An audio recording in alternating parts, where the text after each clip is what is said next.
afternoon, everyone. Welcome to all of the leaders and panel who are joining us today in the Digital HR Presents, How HR Can Navigate New Workplace Norms. I welcome again to each one of the panelists who are joining us and sharing their view on this wonderful session. And I'm really thankful to our presenting partners who are joining us, learning partner, InnoServ Solution, and employer branding partner, Obus, Academia community partner, ASMA. So today's session is focusing how the HR can navigate the new workplace norms. I, Ashish Maglu, project head, digital HR, part of InnoServ, welcomes you all in this wonderful session and where we can focusing the new workplace norms of the HR, how they are adapting the new culture post-pandemic and pre-pandemic, what challenges they have faced, and post-pandemic, what priorities they are setting, and what the new things and the cultures they are forming into the organization. So thank you so much for joining us today. And let me take an honor to honor and introduce each one of the panelists, though we are joining us today. So we have Mr. Janesh Kumar. He's the CHRO, RPG, Sanjiv Goenka Group, FMCG business. Janesh is currently working with the FMCG business of RPG Group. He carries over 15 years of multi-industry exposure with reputed brands like Airtel, Abbott, Dr. Reddy, and JSW. He was instrumental in establishing HR policies, processes in Airtel Banks as founding team member as well. So I welcome Janesh Kumar in this session. We have Ms. Dr. Ankita Singh. She's the Senior Vice President and Global Head of HR, and she's taking care of completely 20 years of progressing experience in managing and leading various aspects of HR function across high-paced business domain of ITES. In addition to all the functions of HR, Dr. Ankita oversees other enabling functions like administration, travel, and resource management as well. So I welcome Dr. Ankita Singh in this session. So we have Ms. Priya Khanna. She's the senior people partner from SNPG Global. She's a dynamic and creative HR professional with a decade of wide-ranging experience gaining in high-profile organizations across various industries, successfully led initiative focused on driving business transformation, cultural change, setup growth, and degrowth framework as well. She is focused strengthening people leader effectiveness, building leadership pipeline, organizational design, and enhancing employee engagement as well. So I welcome Priya Khanna as well. We have Ms. Surabhi Venkatesh. She's the Director, People and Culture at Heads Up for Tail. She's a strategic HR professional with demonstrated history of working in the not-for-profit industry and ISF credential and certified coach as well. She take care of the complete retail brand for pet product. She worked with the team and individual on strategizing, planning, high performance, coaching, mentoring, and creating a rigorous employee experience as well. We welcome Surabhi Venkatesh as well. We have Miss Ankita Warrier. She's the head HR InnoServ group of companies.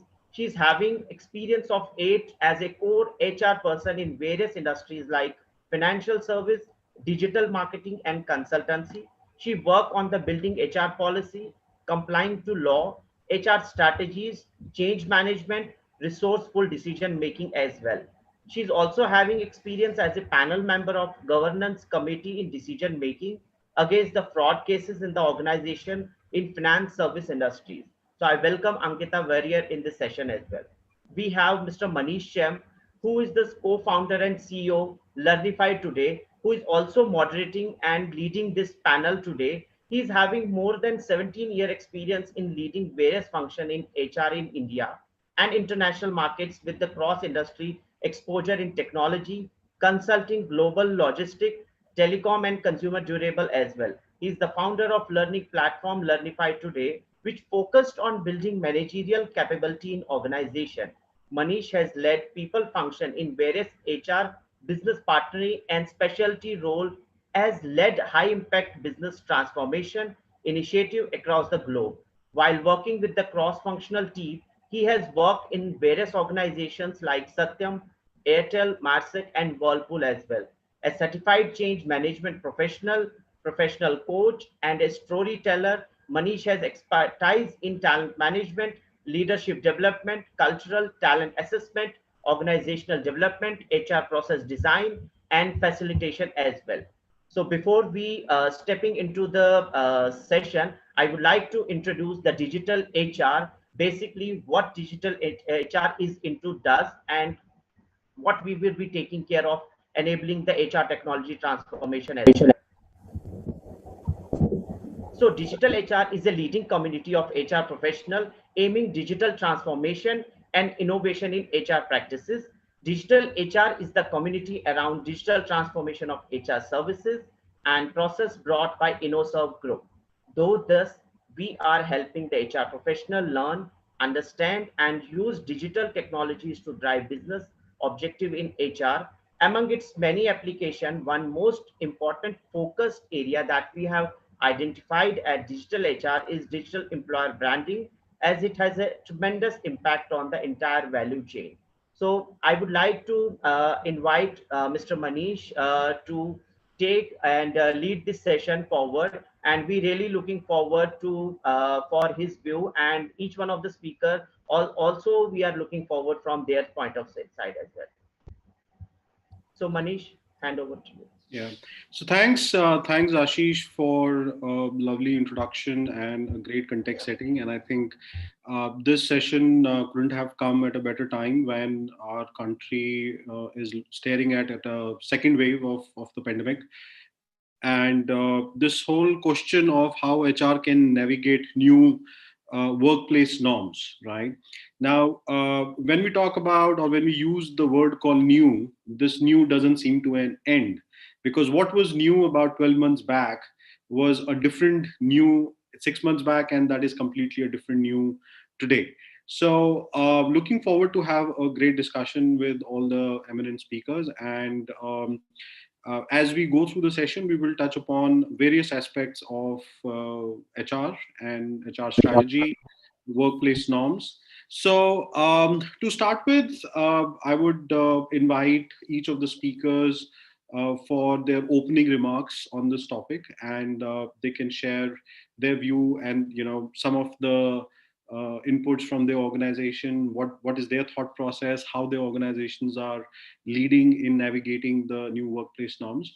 So I would invite Dr. Ankita Singh to start off with her opening comments on the subject. Thank you so much, Manish. I think, as you rightly said, probably this is the best time to discuss on this particular topic, because I think, in a way, we are again there where we were in March 2020. So though the shift is evident, but the confusion is humongous. We are still not very sure where we are headed, what will be the right combination, what will be the right way to manage workforce, to manage business, to manage people's emotion, and at the same time, the growth chart that they have defined for themselves. So, as we all know, the things have drastically changed. All definitions of work and workplace or cultures have been redefined. While employees are returning to a more normal state, I would not say they are returning back to a workplace, because most of us are working not only from home but from anywhere. It has become more difficult and challenging for the organizations to define and design strategies to manage this new complex normal or the next normal. As you beautifully said, whatever was new for us in the month of March, probably there was new next normal defined in the month of May, and it has progressively changed every month or probably every week. And we keep talking about how the culture is different or how the way of working is different in different countries. But the fact is, even company to company or team to team, things differ, and it is so dynamic that it becomes next to impossible to just put one policy or process or a strategy in place and ensure that everything else will fall in place. So few changes which are quite evident. I think because of pandemic, one thing that we have realized that before business we started talking about people. So people first concept came in, picture, where before we could check with our team members or our business owners that how are we going to meet the business requirements in next 9 months or 10 months, we were more concerned about people, and that stays as is. Even now people are more, or organization is more concerned about people per se. Technology, I think many of us who are part of this panel would have defined earlier that this is the technology shift that we would want to define for our organization, and we would want to do this in next 2 years. And we would have realized that we ended up doing it in couple of months or couple of weeks because there was the need. So everything as on today is technology driven, and the dependency is really high. Third change that we see is everything has gone virtual. There was a time when literally it was 100% virtual, and only companies who were able to manage virtual workforce, they were able to manage a bit of business, or probably 50% or 70% of their business was virtual business. Now those today is very high. Fourth, I would say, is remote working. Lot of people, they are still working from home, and I think we all would agree that this is how it will remain. The new norm, or the new way of work would be few of us, wherever the business allows, depending on the nature of the business, we will continue to work from home. So hybrid model, I think that's in. We talk about gig workers, the numbers have exponentially gone up. So if we compare, if we make a chart of where we were in 2020 and where we are today, probably there will be more differences than the commonalities that we would find in the sheet. So be it policies, processes, way of communication, collaboration, approaches, everything now has become more personalized than generalized, keeping in mind the nature of the business, the kind of people we are interacting, our client, and the overall scenario. So, I mean, obviously, what we are doing as our organization, what all inputs we have taken from the market and from the world as a whole, and what kind of strategies we have launched. Probably I'll talk in the second part after the other panelists have given their views. But I think the shift is evident, and everybody is in that adaptation cycle, where we are also evolving with the new normal every single day. And I feel that's how it is going to remain for many years to come. Well, thanks a lot, Dr. Ankita, for giving a very broad sketch of our context where we are in, and thanks for sharing your opening remarks. You mentioned really relevant points. What struck me was about how you highlighted the importance of HR strategy and its constant challenge to adapt to as the new things or new context is evolving. So we'll talk more about the HR strategy. Now I want to bring in Janesh about to talk about his comment or starting comment on the topic of how HR can navigate the new work norms. So Over thank to you, you, Manish. Janesh. Thank you.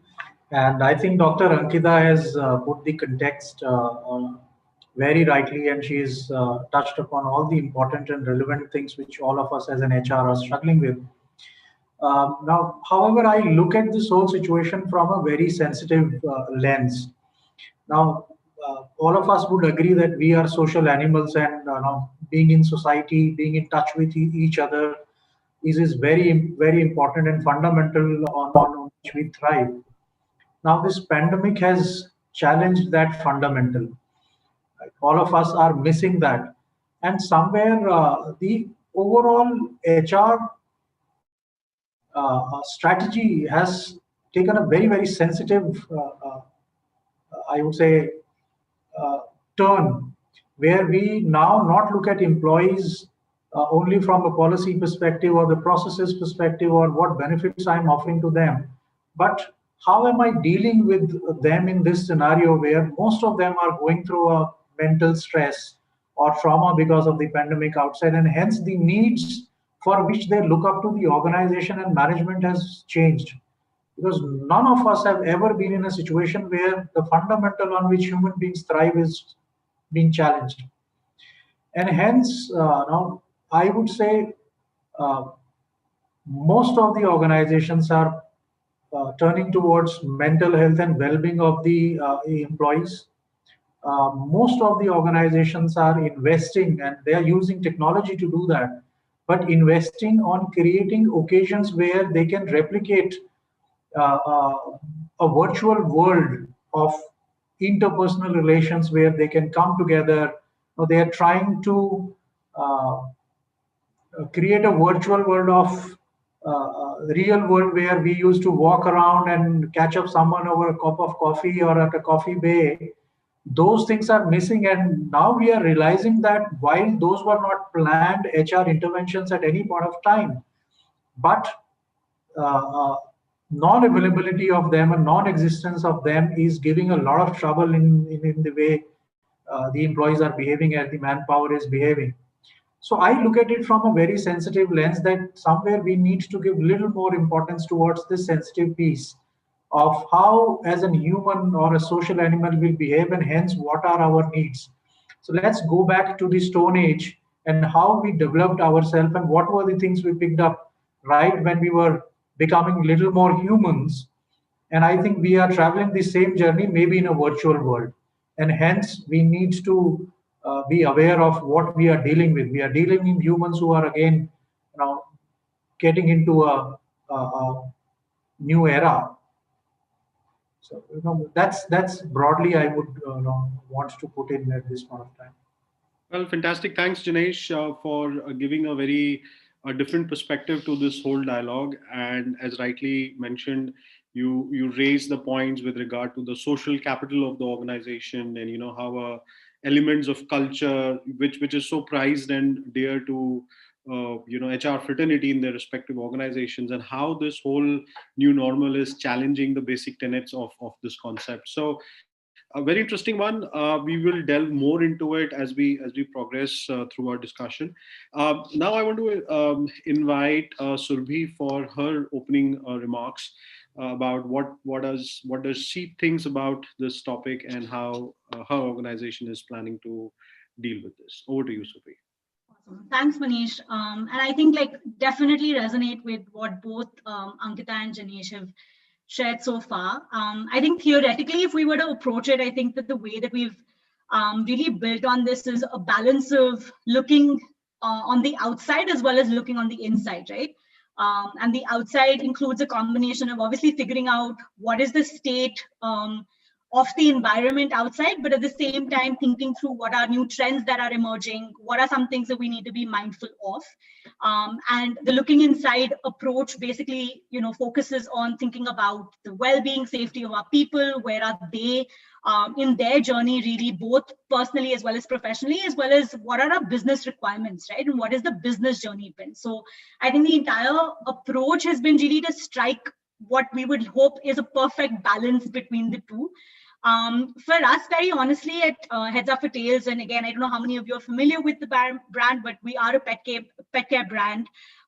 We create and design products for dogs and cats and small pets. So it is a niche category, and it is very, very heavily reliant on sales, right, and retail experiences as well. So I think for us, very honestly, the pandemic proved to be such an incredible opportunity to learn, to evolve, to really test so many of the things that we were thinking and believing about ourselves, right? Like, are we truly agile? Do our values really come alive during this time?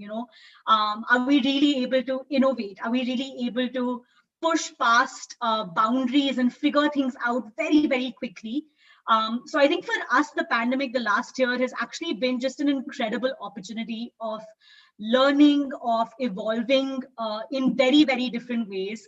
I think somebody was talking about, how pre-pandemic everything was very rooted in physical presence. I think overnight our organization had to learn Zoom, right? And we were doing Zoom trainings with retail staff, with warehouse staff, with head house staff, at the same time figuring out how do we hire, onboard, build culture, build connections, all virtually, right? We hired over, I think, about easily 100 and 120 positions last year, and all of this happened virtually. And it's a huge task to just continue to build and foster that culture. But I think, like I said, I think it's been such an exciting journey for us, because I think at the core of what we've done is, we've kept what is it that our business really wants to do. And what our business really wants to do is just bring incredible amount of joy to pet parents and really deepen that relationship that they have with their pets. And I think once we kept that at the center of everything that we needed to do, HR just became like this machinery to sort of inspire, engage, influence people, support people. And I think some of the things that we've done is just, I think a big tool of change for us, honestly, has just been proactively communicating, right? Like just communicate. You're feeling something, you're thinking something, just put it out there, right? How do you build confidence in people about, where the organization is headed? How do you also just call out the fact that there is so much uncertainty, that uncertainty is going to continue, but also give like glimmers of hope, indicators of progress to everybody, just take people along. So I feel like, again, I think that, so often change management is seen as this one time-bound project for a particular initiative, but I think the entire work of last year has just been change management, right? And I think we were, if I can boldly say, I think we were one of the few companies that actually started the hybrid model back in July 2020. And it again came because there was such a strong requirement from the business that we needed people to come back in. We needed to foster that culture. And again, of course, we kept, all safety protocols in mind, made sure that we were checking in with our folks, making sure that they're feeling safe, they're feeling comfortable, and just keeping I think, a large openness to changing things overnight, right? So if something's not working, can we change that overnight, and can we make sure that everybody is feeling confident enough to lead through that and power through that change? So I think that's really been our approach, and I think that'll continue to be our approach till things return to normal, if they ever do. No, thanks, Surabhi. Some really thought-provoking comments you made. And no, I completely agree with you. In any of the classical change management theories, the first question what is asked to HR professionals or change architect is that, okay, what is the end state you want to reach? Now, unfortunately, now this end state is a moving goalpost. So okay, and like lockdown 3, then you say, okay, when the cases go below few thousands, and now that's the end state. Now go back to work. Now again, no, come back to home. So I think this whole thing is just adding more and more complexity. But thanks for sharing it. And I've seen your stores, so lovely stores, lovely products you guys make. But let me tell you, your end user is the most safest in this times, and I'm sure they must be freaking out. What is wrong with humans? Why my pet parent is really upset before going to buy my food. So absolutely, and absolutely unforgiving in their demands. Oh, absolutely. Yeah. So I hope they could understand what we are going through as humans. But interesting. So great. So on that note, I would now want to bring in Priya Khanna. About her comments on what does she think about this topic, and how her organization what is happening in her organization, and what is her thought process. So over to you, Priya. Thank you, Manish.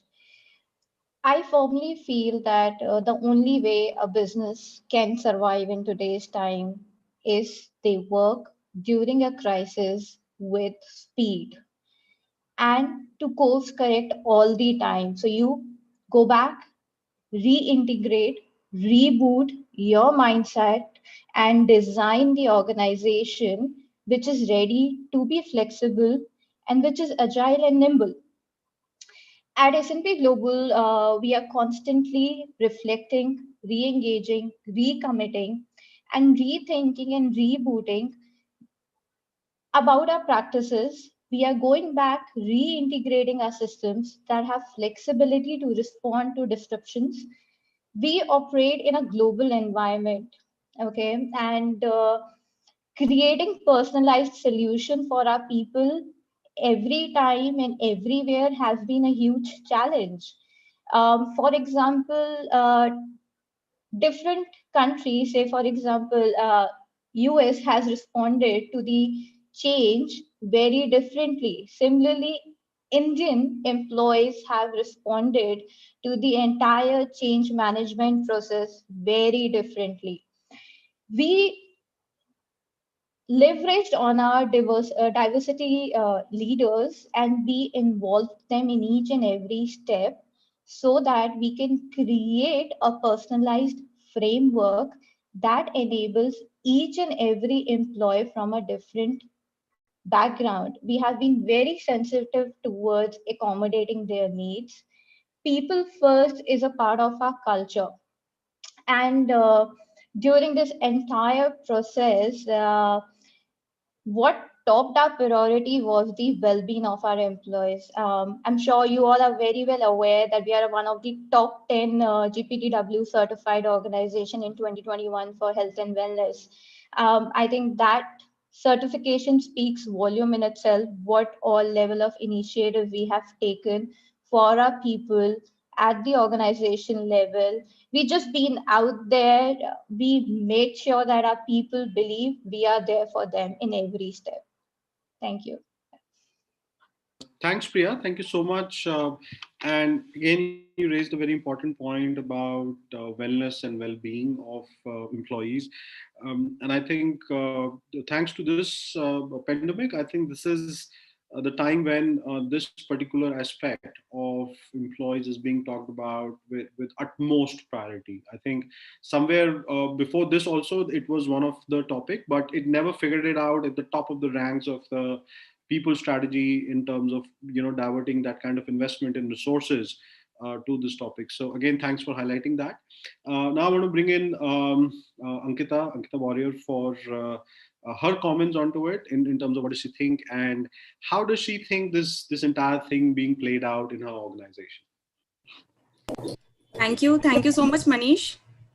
And as rightly said by other panelists, I would like to bring in few more points to the stage, which is open today, to discuss like what all challenges companies are facing, and industry to industry, the challenges are different. The change which companies need to go through are different. So, so for say manufacturing companies where people need to come on floor and work, then motivating them to come to office itself is so there are certain different challenges which each and every company in each and every industry is facing in today's world. And along with that, few challenges or few change which we need to manage is in hiring employee, attracting the right employee, and then retaining them, and the engagement with them. So here, many of them say employee engagement is, engaging people by giving them some activities. But I would like to say engaging in this scenario, in such a virtual scenario, engaging with the employees is to understand their nerves. What are they going through, and how we can help them sort out their tiny bits of issues which are raised to them in their day-to-day work. So even sorting that out helps them a lot, and motivates them to a certain extent. So likewise, when we are in the virtual mode of interviewing or in the virtual mode of acquiring new employees, there we need to pay attention like the candidates which are applying to the company, how we are sorting them out, because there are chances that the candidate may take help from others also to get into the company. So there are certain challenges, and there are certain drastic changes which we as HR needs to come ahead and educate the company, and we'll have to make them ready for the upcoming challenges which are there in the coming years. Also, here adaptation to this changing scenario needs to be very, very quick. So we need to keep reviewing our HR policies on monthly basis, when we used to review it after a year or so, after 6 months or after a quarter. Here as soon as the environment in the country changes, we need to come ahead and we need to figure out a policy in a day, where prior to this, we used to at least get time to think through, to research, to search certain aspects. But here it is like you have a day, you need to come up with a changed policy by the government, and you need to implement it across the organization, which is really difficult, I'll have to say. because each and every person adapts to that change is not necessary. So their HR plays a very important role in educating them, like how this change will benefit them and how they can cope up with the certain coming up changes. So these things, retaining employees, showing them the benefit when they now they have opportunities outside also, booming opportunities, the retaining them by showing them their growth, by showing them our flexibility towards their well-being, by showing them how company is contributing to them emotionally, not only monetary but emotionally, and helping them out to sort even their background issues, to help them grow in the industry and work more in a place, in giving them more ideations to bring them up where they are from, showing them the path ahead. It's a little we need to come up with other technologies which can enhance their career development also. So certain these aspects, attracting, retaining, our employer branding, because now everyone is showing we are working from home, but so to what extent is that possible? A hybrid, acquiring to hybrid model, how feasible is that for the companies? So each and every aspect, we need to be very quick. We can't take our own time in taking decision. We can't sit back and think other companies, when other companies or when other governments take the decision, and then and only then we'll be going ahead. But no, we have to be proactive in certain decisions, because we need to say the path, see the path ahead. Like the second wave of COVID-19 was already predicted, it may come and it is there. So we had some idea in place, like how to tackle the second wave and how we can adapt our workforce along with that changing environment. So these are certain things which company needs to think proactively and work upon proactively. So these changes are very, very agile, and technologies are playing very good role in this, to make our our life, all management easy, and employees life also little easy to adapt and change accordingly. So these are certain points which I wanted to keep on table, so that we can think ahead and do the brainstorming ahead. Manish. Great. Thanks, Ankita, again for beautifully painting the entire sketch of people, processes, and at the end of the day, pandemic or no pandemic, the business has to run, and the talent has to be onboarded, the salaries needs to be processed, and the engine or the show must go on. And we did talk about how HR is leading at the forefront of this whole thing. Now, drifting a bit and now getting into each of the segments of specific topics, and taking a cue from some of those relevant pointers which came out from speakers. So let's start with the first word of the function, the HR, the H which stands for human. So Janesh did talk about the pitfalls of virtual environment. At the one hand, we say the productivity has increased, but it has been masked by exhaustion. There is the lines between the work and the personal space is actually literally blurred, and they no more exist. So and again, the environment where there is no coffee, table talks, no cooler discussions, so on and so forth. So, and which has again a direct impact on the fabric of the organization. So we are just like, it impacts the glue in the teams and the productivity and the culture. So how are we handling in each of our domains this aspect of the workforce, the workplace rather, in terms of reduced social capital, reduced interactions? How are we still bringing the discussions on the culture back? How are we still bringing the discussions about camaraderie back onto the table, right? So this is an open discussion, and any of the speakers can start off, and then we will take the discussion forward. Sure. let me give it a shot. Now, from a technology perspective, I think the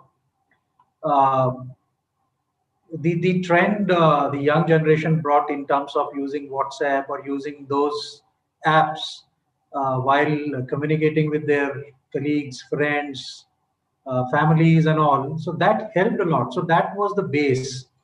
So we didn't take much time to shift to the technology.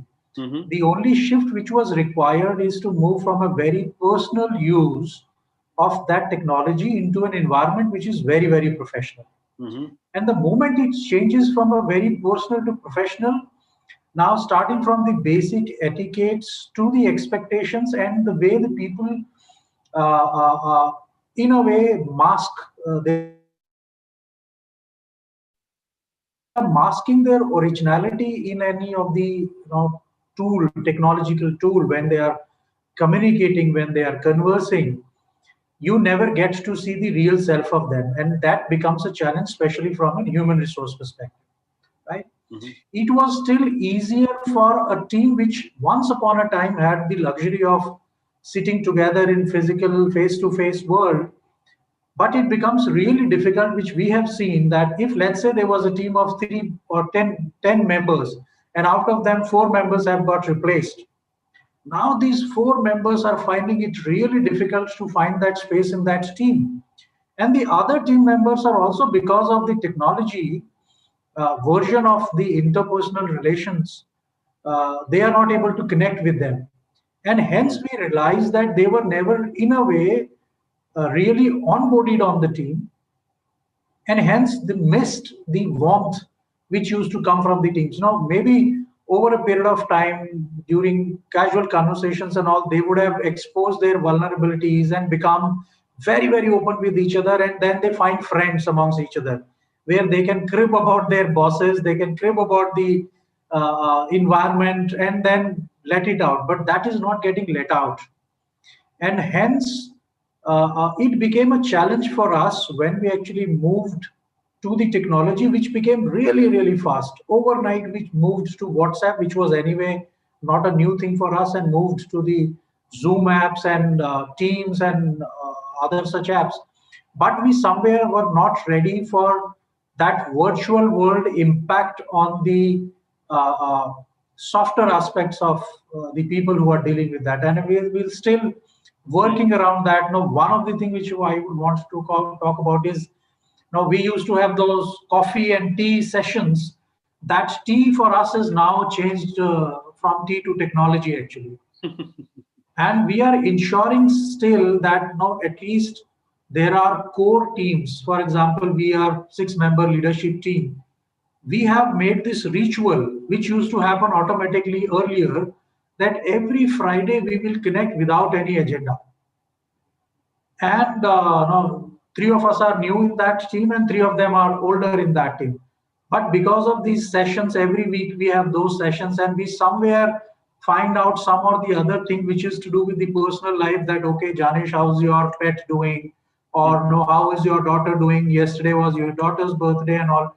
So we deliberately, and sometimes, to be honest with you, from an HR, we actually find out and dig out. That becomes a job for my talent management to actually find out what has happened in his personal life, so that we can actually talk about that. So people are actually logging into their Facebook accounts and monitoring them, that what is happening, to just to give the kickstart to that tea session, that it should not become something which is so fake, and also should not become so manipulative and so realistic now, that now people forget the boundaries of the professional etiquettes. So we tried this, and now honestly, I must tell you that that has helped. Now today we are on 25th such session. This Friday would be the 25th session. And we were able to figure out some or the other thing. Now people have become little more open, little more vocal. Sure. Now the 3 of the new members have started calling each other after a meeting just to crib about what went wrong in the meeting. Now that's a good sign. Now I treat that as a good sign, that people have now opened up. They are no more vulnerable within the team. Yeah. And hence the trust is building up, and this team is on a virtual platform started behaving the way they would have behaved in the real world. Right, right. Those are some of the things now which I think. So any example, and this again question is for all the speakers here. Any example of using of any collaborative technologies at a workplace? How you innovatively used whatever the existing technology what you have in your organization. Anybody can answer this. So Manish, I would like to take a shot at that one. We invested a lot in gamification. We leveraged technology to the best.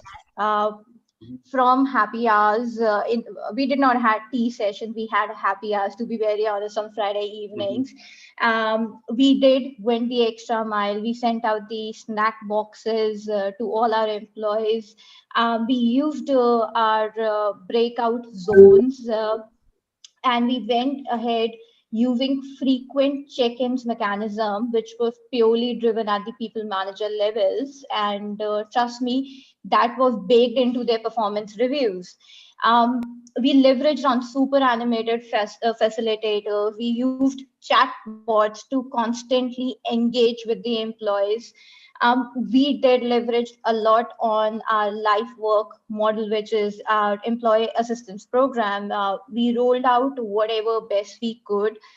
In addition to the benefits that we rolled out, so we rolled out a complete FAG benefit package of COVID. Moving forward with wellness allowance going out there, IT allowances going out there, set up your workstation allowances going out. So these were just few pieces in the puzzle that helped us leverage our employee experience to a greater extent. Yeah, fantastic. I think these are some signature moves. And Priya, what you mentioned about getting the best employer recognition, I think now we all know, it truly deserves, in terms of getting that kind of this thing. So fantastic. I'm sure there would be many more stories to share. But just a couple of points, which I again want to bring it back. Do we really think as this group that somewhere the culture of the organization pre-COVID has attained a new meaning, or it has, I won't qualify with the word of deteriorated or has become much more stronger. So a quick check-in by each of the speakers can, just one line comment. What is your view of, how the culture has evolved in the last 12 months? Has it taken a new shape? Has it, deteriorated, or has it become stronger, or has it got into a new meaning itself? So a quick shot by each of the speakers would really help here. Yeah, I can start. I think culture has, I think it's become much harder to build culture, for sure. But I also think interestingly that it's all, so, what we say at Heads Up for Tails is everybody is a culture builder, right? Because that's really how you build culture. It's not top down. It's not one person driving it. It is everybody doing their bit. And I feel like what the pandemic has done is really pushed people to think about their role as a culture builder, right? And I was just thinking, I was resonating so much with Janesh talking about just the shift to virtual, right? So I think, for example, if you've had a difficult conversation with somebody virtually, or if you've had a conversation with somebody where you didn't appreciate a couple of things, virtually, it's so much easier to check out, right? And engage. So, missed call comes, hey, I don't want to talk to this person, can always pick up later and say, oh, I'm so sorry I missed your call, right? Which is so much harder to do when you're in a physical setting. But I think that because that culture building doesn't change, right? That agenda doesn't change. I think the onus and accountability of individual employees becomes so much higher, right? To be able to have those conversations, to be able to check in, to be able to engage with people, to proactively give feedback, to proactively sort of just contribute at all points in time. Because here it's not like, I remember pre-COVID, we used to do like HR used to organize, month-end potlucks, right? How do you do that virtually? It's so much tricky. Right? But when you do create engagement spaces, I think the onus and responsibility of each employee buying into that process becomes much more, right? So I actually feel that even though it's become definitely harder, I feel today culture is far more shared with everybody than it was pre-COVID. Because I think in so many different ways, we're able to see what is the role that each of us is playing towards building that uniformity of values, building that uniform experience for everybody. Fantastic. Yeah, adding to Surabhi's point, the culture which now company needs to showcase is more visible on social media platforms, I'll have to say. So, employees as well as management and the company themselves are striving very hard to retain their culture as well as improve their culture, because now it's on the open platform. Anyone and everyone can share everything on the social media platforms, which was little bit restricted when we were working offline. So that time HR activities used to go online. So we used to, promote that on our company pages. So such things used to happen, but that used to happen occasionally. Now everything and anything is in competition. So to go ahead in that competition, to show our well-being, to attract good talent, to attract good clients, we need to showcase all these things. And culture also plays a very major role in retaining our employees, which, monetary is secondary, culture is primary, where a person can adjust to 1,000, 2,000 rupees, but if the culture is not good in the company, then whatever you do, whatever bigger higher package you give to the employees, they won't retain. So evolving in that particular sense, giving a very flexible culture, but keeping or restraining that person to use that culture to a certain extent, that has become very important for the for the companies in this kind of scenarios. And then monitoring each and every employee in such a virtual environment has also become very important, so that they know their restrictions, as well as they take advantage of the benefits which we are giving as an employee to the person, which they can showcase as a culture of the company to the social media platforms. This is what I guess it's pushing us ahead to build a very good and relevant culture to in the company for all the employees, so that they also thrive hard to present them or perform them to the threshold for which they can push themselves. So that is what, I think the overall scenario of culture change is. Yeah. I would like to add a few points here. So adding on to the Surabhi point, yeah, we did create a lot of culture champions internally. However, we do have a very conservative social media policy. We empower our employees.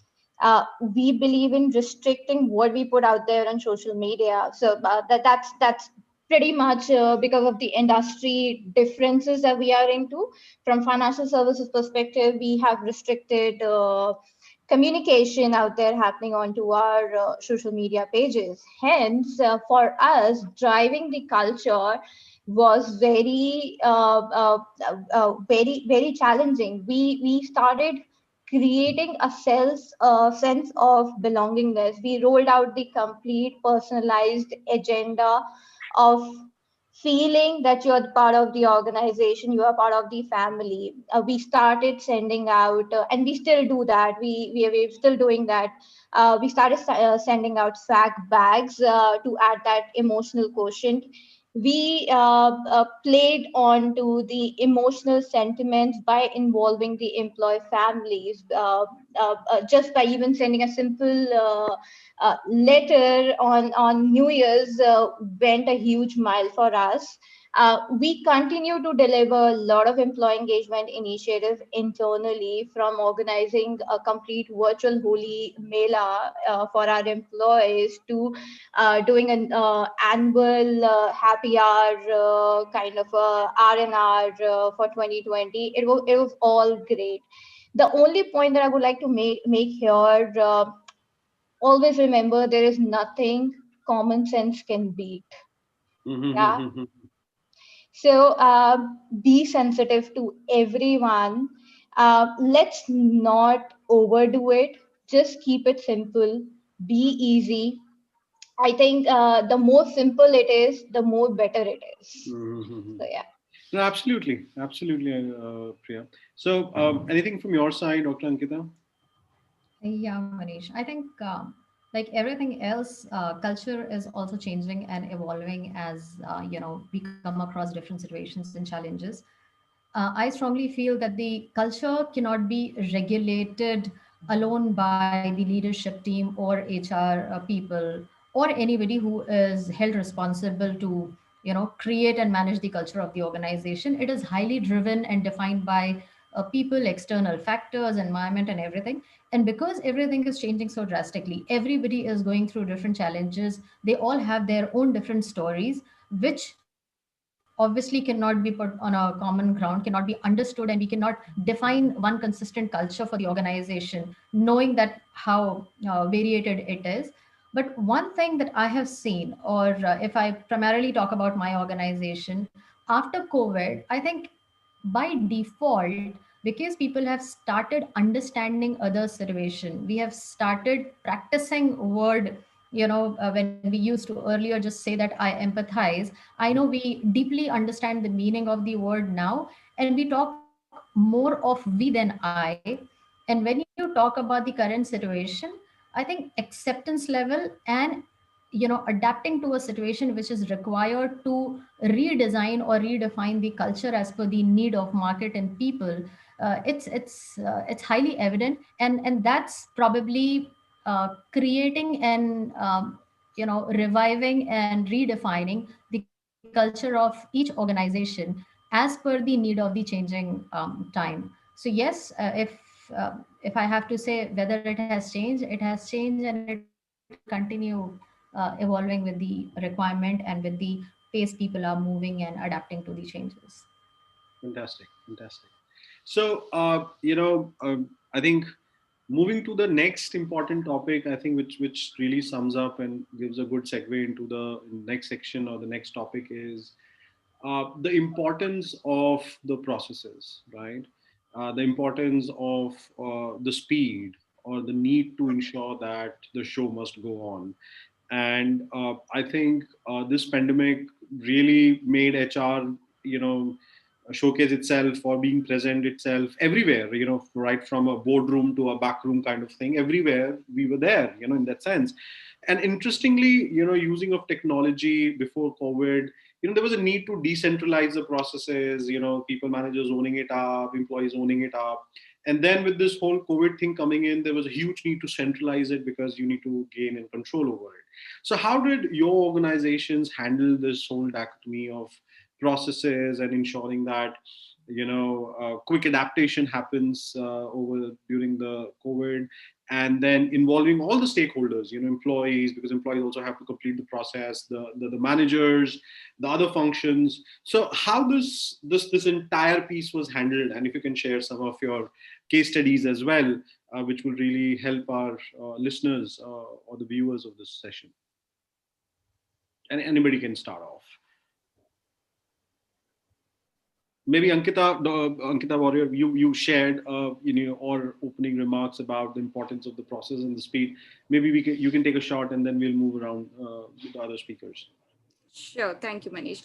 So as we are still going in that direction of revamping processes time to time, here first of all we need to check what process fits in which scenario, and we also need to showcase that to employees, like how flexible and how adaptable that particular process is. So if suppose we are bringing in one change, I'll give you one example. So here providing travel, so you might be knowing in COVID times, few companies, they allowed and they gave that travel coupon to their employees so that they don't face any kind of police restrictions or any kind of hassle while traveling anywhere, not only related to work traveling but also personal traveling. So this was certain process which we had to think overnight and come up immediately, so that people who are traveling for their medical emergencies also don't face any kind of issues while doing that. So so catching a nerve, catching what employee wants as of now, bringing in that process in place, as well as along with that we need to be open to think about few processes which I am thinking to bring in the organization as flexible processes. So these flexible processes, what they will do is they will give authorities to heads of the department who knows the nerves of employee and who are on daily basis communicating with each and every team members. So they can little bit twist the process which is presently, or the policy which is there presently in the company, say leave policy. They can put in up some mail of giving some extra leave policies due to some medical emergency, you can say, or some relaxing leave policy to the employees who are working from say morning 9 till night 9, 10, 11. We don't know, sometimes they work because there are certain deliveries. So at that time, if we can give them some package or some packaged process or policies as such that, okay, today you have worked hard, so tomorrow you can sit back, relax, and enjoy your day. So certain such changes, we don't sit and think about these. But if a person is facing issues in a virtual environment where they don't get time with the family, or where they think that they need some time to relax, we can give it to them. So such flexible processes or policies also, which we can bring into place. So these changing scenarios are pushing us ahead to think of such things. So that is what I think of the processes we can we can go ahead and change in our own companies. I'll have to say. Yeah. Sure. Manish. So, any other anecdote or any other case studies from any other organization? Maybe Janesh, I don't know if I were to be correct, if I say, since your organization is an FMCG business, so some part of it would be classified as an essential. So, anything from your side which you would want to highlight, from HR processes perspective, which was required, to ensure that the organization runs from the people perspective. Janesh, you are on a mute. Yeah. Sure. Sorry. Yeah. So one of the basic process which we did change for the front line, and this was a change overnight, is initially the frontline people had to actually fill up the forms, expense statements, and all those kind of things, and send it to the RSM, and then he will sign it in ink, and then it will come to the finance and all that process. Now in the digital world, it was impossible, and still they were going as warriors on the market, and they were ensuring that at least the food products are getting delivered to the distributors and all. But then they were not able to do follow the paper process in a way. So we changed the process overnight, where everything was made digital over mobile. Mm-hmm. And then now certain exceptions were taking in terms of, if they don't have bandwidth, they are not required to upload the documents then and there, and it went to the finance team, and everything was done online. So those were some of the process changes which we did some of the policy changes which we did is to immediately give them extra benefits of the internet reimbursements, which was not there at least for frontline, because they were always required to be in the field. But now, because there are no internet cafes open and it is not safe for them to go, they were allowed to get a recharge done, or maybe get a broadband at their home, which they can connect with the larger team with the help of broadband. So those were part of some of the work from home policy enablers which we introduced, that we should enable. Some amount was offered to them to set up a virtual office in their homes, basic table, or they were not given laptops as part of the jobs, but they were allowed to get a reimbursement of around 35,000 if they want to buy a desktop at home and get a broadband connections. So those were some of the one-time exceptions and processes which were introduced in terms of the policies and procedures. Sure. Thanks, Dinesh.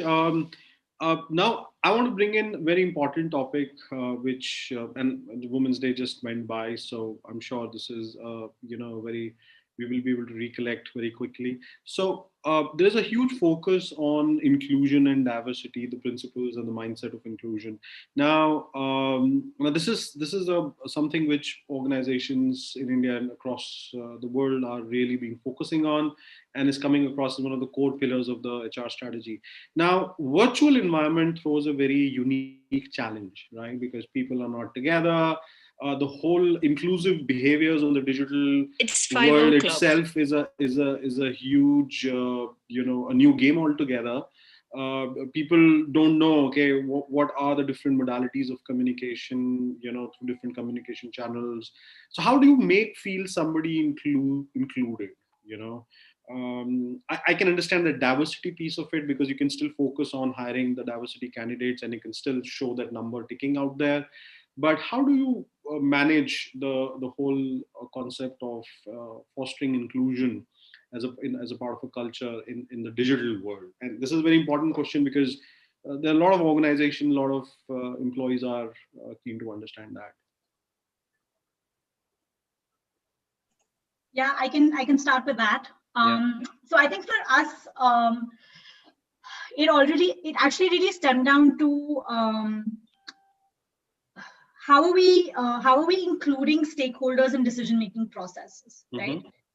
So I think that what we have, and this is leaders, this is senior managers, what we have painfully done over the last year is at every point of decision making, whether it was adding new people to the team, whether it was exiting staff members, whether it was changing processes, whether it was starting new projects, I think at all points in time, I think we've had a very stakeholder focus mindset.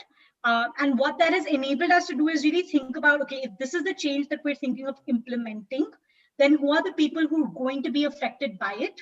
And therefore, can we bring them on board really quickly and align them on what the change needs to look like? And then, of course, support them through the micro processes of things, right? But I think where we have spent a lot of time and effort is in making sure that they're part of those processes, they're part of those changes at every piece in mind, right? And therefore, I think for us, that's really helped make sure that at all points in time, people feel like they have a voice, that their opinion matters, their opinion is going to be taken into account. So I think that's definitely something we've put a lot of effort in. I think the second thing that we actually did is, so we moved from a biannual engagement survey to a quarterly engagement survey. So we turned it out much faster. And that allowed us to make changes also much quicker, right? So very quickly we were able to see, okay, what are some things that are actually shifting for us on a quarter to quarter basis? What are some things that are still not shifting for us, where people are not thinking, feeling like we're on the right direction? And I think the advantage of doing that was we closed the loop. So we got data, we shared the data back, right? We said, okay, here's what you guys are saying. Here are things that we're actually going to start doing going forward. And in the next report, we sort of close the loop by saying, here's the feedback that we got, here's what we did, here's what we've seen shift, right? So I also think that so much of like inclusion also comes with just showing people that, listen, what you're saying, we're able to implement that. Here's the shift that we can see, right? And wherever we were seeing, a couple of outliers, wherever we were seeing breakdowns or discouragements, I think those became more one-on-one conversations. Those became conversations where we want to sort of understand, invest, see what is the long-term perspective, how do we bring people on board, and so on and so forth. So inclusive decision making and closing the feedback loop were the two pillars. Absolutely. Yeah. Very interesting. Very interesting. So any other user case on this part, on this particular question from any other speaker? I would like to share something on this. So as rightly said by Surabhi, bringing in people in decision making plays a very critical role in inclusion. So here also we can, give them a proper platform where they can raise their voices despite whatever designations they have. So you being an admin person, or you being executive, or you are a CEO of a company, this platform is open for everybody despite any designation. And if at all your views and your suggested change to that particular scenario is taken up, awarding or rewarding that person. So this attracts people to, think out of the box, as well as bring that up to the table and speak in front of everyone. Probably in offline scenario, they might not come up in a crowd and speak about some changes which they want to bring in. But virtual platform, we are giving them that privacy. We are, assuring them that, yeah, if at all your ideas are not taken, if taken, yeah, definitely your name will be out that this particular person suggested this and the company has taken this up. It is a kind of motivation which plays a very important role over there. And if it is not taken, yeah, definitely next time when that particular scenario or the suggested idea is taken or feasible to be done ahead, that is taken up. So this kind of platform or this kind of private networking which we can do with employees also motivates them, and also push them to think what company wants to do. Then they try and think about, okay, fine, this is a particular scenario. Then they won't only think about themselves, but they'll definitely think about the company also, because it will be applicable for them too as well, along with their employees, if the company takes it up.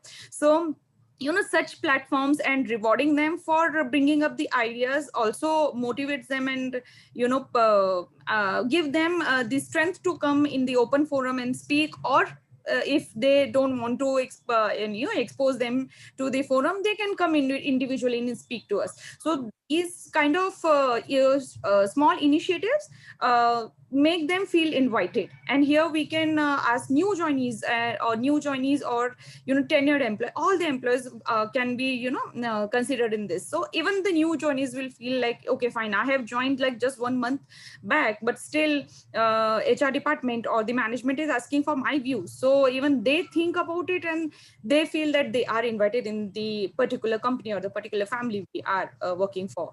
So this is how we can a little bit create a environment of inclusion there. Great. Thanks, Ankita, for sharing your thoughts. Now, before we go into the last segment of our discussion, a very important question to all of us. We talked about technology, culture, strategy. We talked about well-being.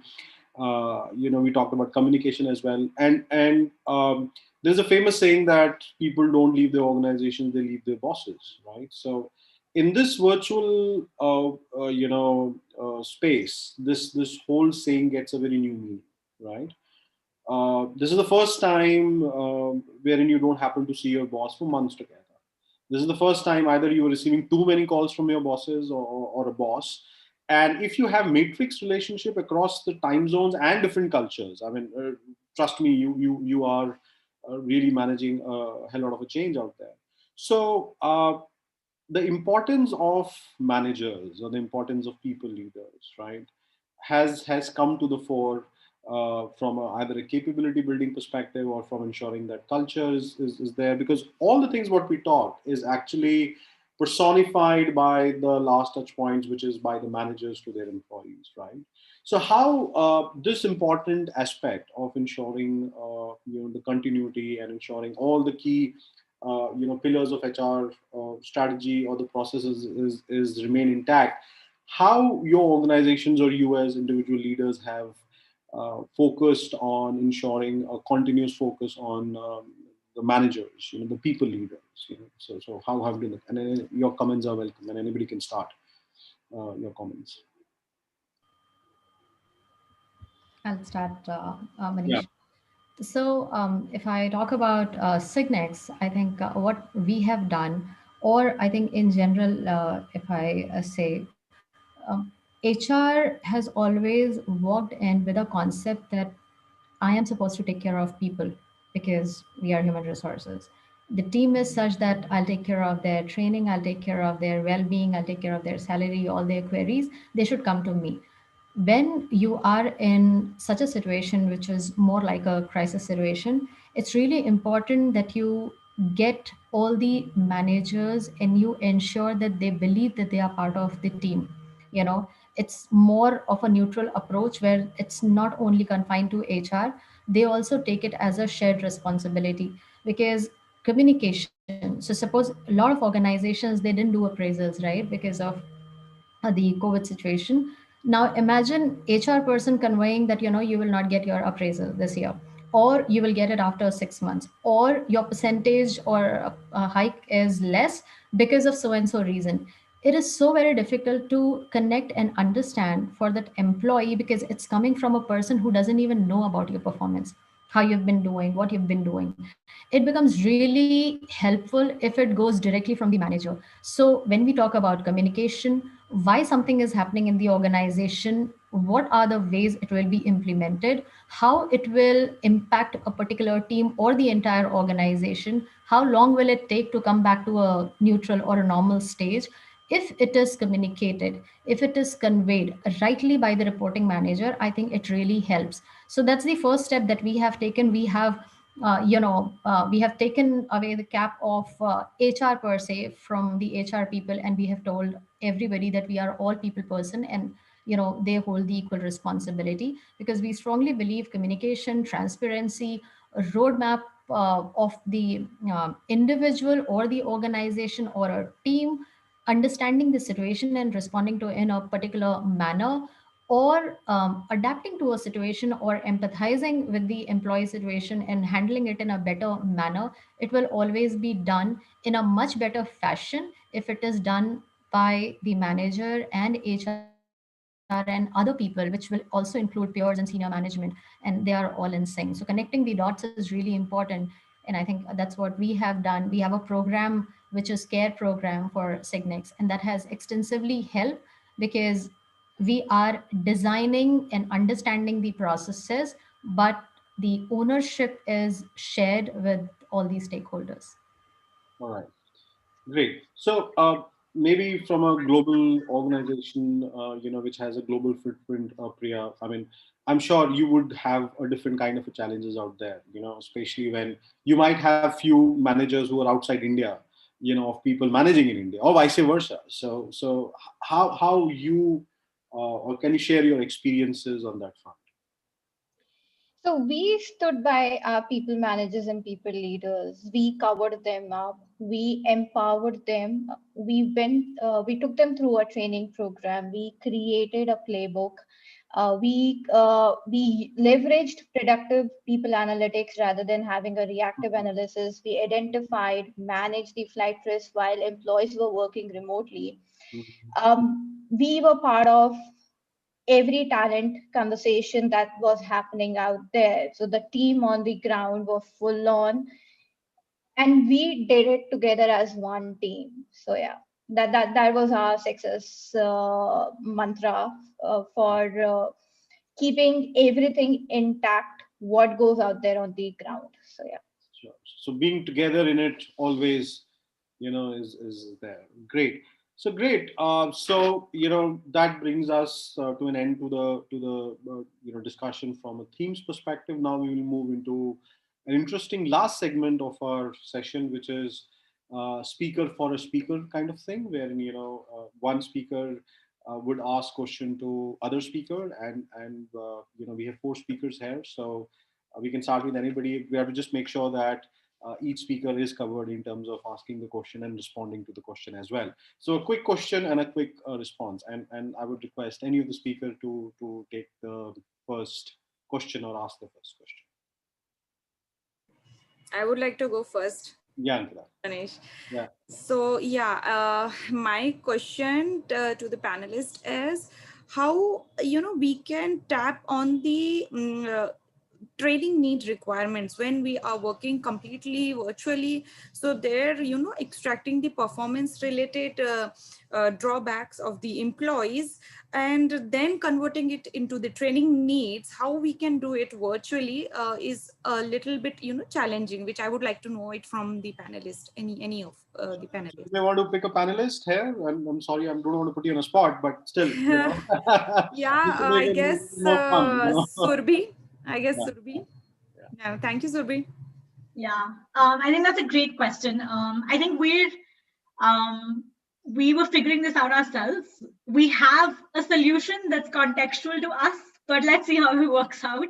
But I do think it's a combination of, I think, group as well as one-on-one requirements, right? So we spent a lot of time chatting with managers to understand patterns of requirements for their team, right? Like what are large skills that some of them are struggling with, how many of them are adaptive skills, how many of them are technical skills, what is the divide between those, what is the divide that looks between a training versus a feedback and an ongoing support conversation, right? So we sort of gathered a lot of that data, and basis that data, we've sort of differentiated things. So now we have a multi-pronged learning and development approach, which includes monthly training sessions. Again, this is through a peer employee network model. So we have monthly training sessions that tap into very generic adaptive skills that you require to be able to just function in your role, irrespective of what your function really looks like. Then we do have managers take on very technical, functional based sessions as well for their teams. And then you obviously have ongoing feedback conversations, monthly check-ins to sort of, build, to just bridge gaps on smaller pieces, task to task, performance to performance. So we've taken a full multi-pronged approach because, again, the needs across our teams look so diverse and everybody is in such different parts of their journey that it becomes very difficult to fit like one model for everybody. And then obviously the way that we do it is we sort of track outcomes for all of these, right? There are very specific outcomes that we are looking for, both short-term as well as mid-term. Short-term is obviously how quickly you've been able to, understand the process, understand the concept, implement it. And then obviously the mid-term shift is what are the outcomes that you've been able to sort of derive through that. So that's how we're approaching it right now at Heads Up Attains. Thank you so much, Surabhi. Thanks, Ankita. Thanks, Surabhi. So who's going to be the next? I'll go ahead. Yeah, go ahead. Yeah. All right. So my question is to Priya, because obviously they've been identified and recognized as a great place to work. My question is, I think these days, though everybody is managing their work really well, but at the same time they're stressed out. So there's actually less of a work-life balance that we have been talking about. I'm sure with your organization, the kind of initiatives you guys have taken, you must have done something differently when we talk about wellness programs or posh, counseling sessions, just to ensure that the people who are working from home and who are not in front of you, they are taken care of, and to whatever extent possible, they are able to manage that balance. Thank you, Dr. Ankita. If I have to put it across very simply, we put thought leadership and resilience in practice. Mm-hmm. That was our first step towards designing the holistic approach. We kept it nimble, we kept it easy, and we set out clear expectations around work hours, work-life balance, vacation time. We promoted active and effective communication and was transparent in all the actions that we took.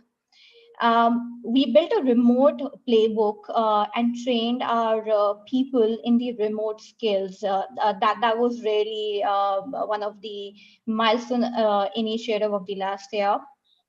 And putting it very simply across, our people lens, our people first culture was the center of every initiative we took out there. So, and we just drawn our project maps or process map by releasing our working promises to our people out there. The promises were bifurcated into two segments. One was the team member level promises that we ought to deliver, and the other was at the people manager and people leader level promises. So yeah. Sure. Thank you so much. Thank you. Thanks, Priya. Thanks, Ankita. So next, who's going to be the next? I think Surabhi and between Surabhi and Priya. Yeah, I think my question is for Ankita Singh. So I'm curious to know, like, what are some things on your HR agenda for this year that you're really excited about? It could be either like reinforcing some of the things from last year, it could be introducing new things, but what are some things on your agenda? Yes, so I think primarily re-examining and reviewing all our processes and policies, because obviously there's going to be a hybrid model. We are not even sure about the right combination right now. I don't know how many people would be working from home, how many would be coming back to office, how many of them would be working from client location or the gig workforce. So that's the first thing. And we would want to categorize it as per the workforce requirement. We definitely want to cover, the gig benefits that we have been talking about. And the second thing that we definitely wish to do is, I think, Ankita raised a question with respect to training and development, and you beautifully answered it. We have always been in that gap where whenever there is a requirement, we have started reacting to it. It's more of a reaction than we are always there to repair than to prepare. So that will be the second approach and the focus area, where we will proactively probably understand the market, which is years ahead, and we will ensure that the team is ready if at all there is a similar situation, not so drastic and bad, but at the same time, if it is more challenging, probably whole of our workforce is ready, and we don't get into a bracket of thinking that do we need to release few resources and get new resources to meet our business requirements. Instead, we want to reach a place where we would be able to say that we have such a workforce which can be reskilled immediately to meet the business requirement. So that's the plan. Awesome. Thank you so much. Thank you. Thanks. Great. So now we have Priya asking questions to Ankita, right? All right. Okay. Yeah. Go ahead. Yeah, I would be interested to know any agile strategic planning initiative that worked out very well for you and you would like to share it across with us. The strategic planning, which I haven't implemented yet, but in a process to implement, so I can share it with you, and then you let me know how it is. So here I am trying to bring in small relaxing points in the company where people can connect either with each other to brainstorm, or they can use those relaxing points for their own refreshing of the work. And also somehow bringing in the culture where people or bringing the strategy where people can bifurcate between their personal and professional time limits. So these are few little strategies which I'm working on as of now. In the relaxing point, I have thought of something which I have picked up and seen in the TCS. So there they pop a few animations on your screen, and you're just blinking the eyes, or they are rotating their hands. So that is a symbol that now it's a 5 minute, it's a time of 5 minutes which is given to you, so that you just get up, rotate your hands or blink your eyes when you're sitting in front of the computer. So that attracted me a lot. So it is a very small thing, but the person remembers it. I remembered it because I saw it once when my sister-in-law was taking working. She is with TCS, she was working. So at that time, and I still remember, and I am putting some strategies in place so that I can do this for my own employees. This definitely is a small thing, but it creates an impression. So yeah, you can tell me, you can give me your feedback. How does this look from your point of view? It really looks good. A small recommendation, you can leverage MS Teams. We launched out an icebreaker platform that matches our employees globally, and it helps connect with the each other more in a relaxed environment. You can pick up your conversation further from there. Small introduction is being rolled out. It works like very simply. We've adopted the same technology. When you see the Facebook suggests you friends, right? So every Friday the system is uploaded, and we constantly keep sending the best matches out to our people out there, and from there they further build on the communication. So yeah. Sure. Great. So thanks all the speakers for asking this question. I've just received one question, and maybe it'll be, because in the interest of the time, we'll just take a quick half a minute to answer this. This question is by Shrikant V. He wants to know, how can we manage the work hours remotely, and is it required to record work hours? So that's the question. I know for sure that there are some companies, or rather few companies, which are recording the work hours, and they have some crazy technologies on the kind of motion of the keypad to record the work hours. But how we can do that? So I'll just repeat the question: how can we manage the work hours remotely, and is it required to record the work hours? Anyone can pick this up. A quick answer would do. Yeah, yeah, Priya, please. Yeah. So I think I am hearing for the first time that organization is asking you to record your work hours. We all are very nimble, and we have flexible cultures out there. If it is a policy out there in terms of your attendance management, yes, it is essential for you to record your work hours. Obviously, the discussions have to be picked up at your leadership level with your managers coming in picture. What level of flexibility do you have, and how does what is the room of flexibility does the organization is willing to provide? So yeah. All right, great. So thanks so much. That brings an end to our session. Now I would request for closing remarks, Mr. Ritesh. So over to you, Ritesh. Sure. Thank you. Thank you so much, Manish. I hope I'm audible. Yes, Ritesh, you are audible. Great. Thank you so much, Manish, and the great panelist team and the HR, like industry leader and stalwarts, I can say, from the HR fraternity from the various organizations. And today, the kind of a topic that we had is how can HR navigate a new, workplace norms, and the kind of stories and the elements has been came out from all leaders were really important, and all were like kind of people centric and culture side basically. So Manish, the way you have deliberate the entire panel covering the aspect of the organization culture, then virtual impact, and seeing the current scenarios of the pandemic, the kind of inclusiveness in the organizations, and in last the beautifully the conversations was between the panel, like questioning each other and asking about things and taking their views.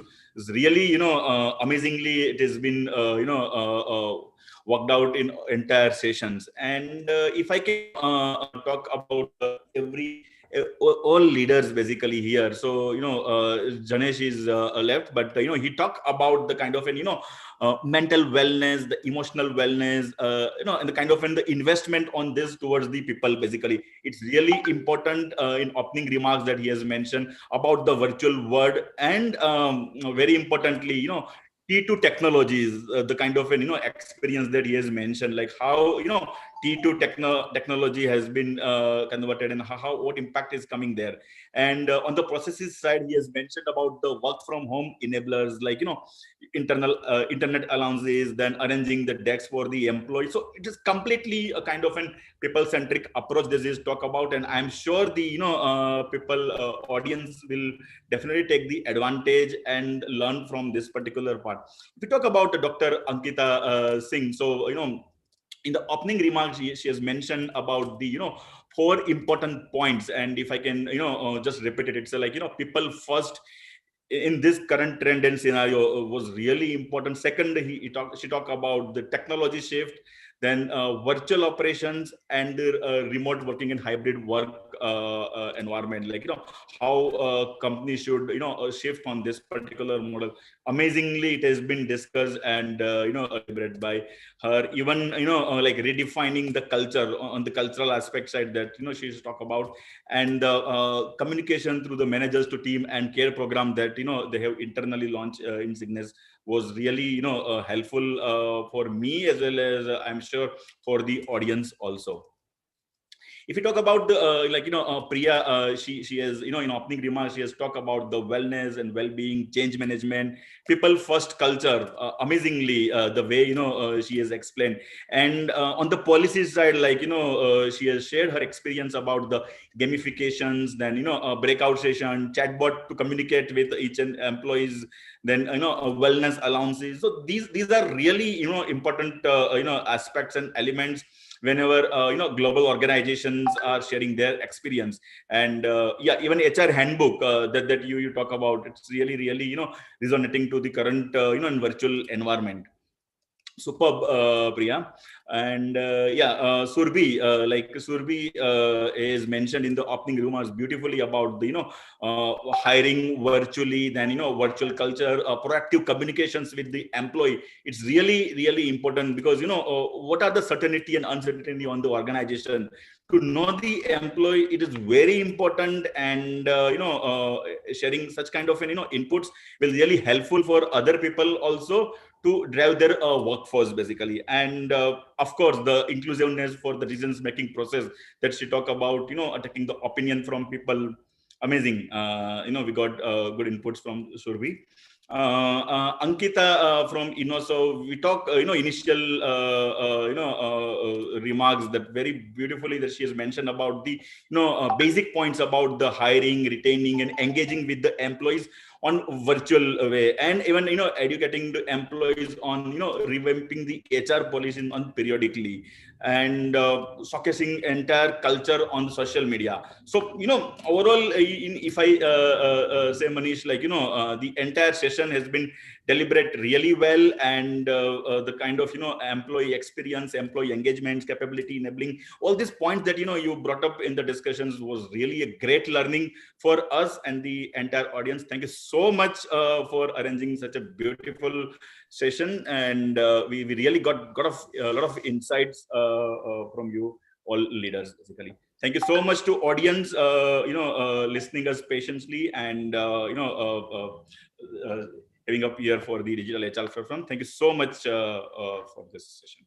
Thanks a lot. Thanks to everyone. Thank you, everyone. Thank you. Thank you so much, Thank you. Manish. Thank you. Thank you, everyone. Thank you so much. Thank you.